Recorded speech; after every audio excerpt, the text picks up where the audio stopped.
మీ మామిడి తోటలో ప్రతి సంవత్సరం క్రమం తప్పకుండా పంట రావట్లేదా? లేదా ప్రతి ఏడు ఒకే రకమైన దిగుబడులు రావట్లేదా? అయితే సింజంటా వారి కల్టార్ వాడి మీ తోటలో సరైన మరియు అధిక దిగుబడులు పొందగలరు. కల్టార్ వాడడం వల్ల 4 ప్రధాన లాభాలు. 1. పూత త్వరగా వస్తుంది. 2. పూత మరింతగా వస్తుంది. 3. పూత అంతా ఒకే సైజులో రావడం వల్ల మంచి మామిడి పళ్ళ దిగుబడి. 4. మార్కెట్కి మామిడి పంట ముందే చేరుతుంది.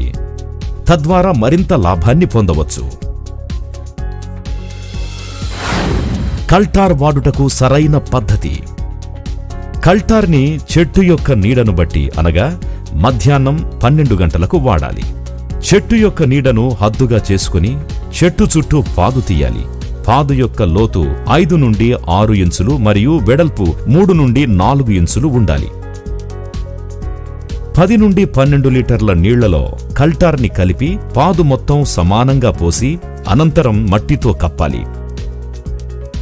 కల్టార్ వాడిన తరువాత వర్షం లేకపోతే 5 నుండి 7 రోజుల అనంతరం నీటితో పలుచగా తడపండి. కల్టార్ యొక్క సరైన మోతాదు 4 మిల్లీలీటర్ల కల్టార్ ప్రతి 1 మీటర్ వ్యాసానికి వాడాలి. ఉదాహరణకి చెట్టు నీడ యొక్క వ్యాసం 4 మీటర్లయితే 16 మిల్లీలీటర్ల కల్టార్ అవసరం. ఈ విధంగా వ్యాసం పెరిగే కొద్దీ కల్టార్ మోతాదు పెరుగుతుంది.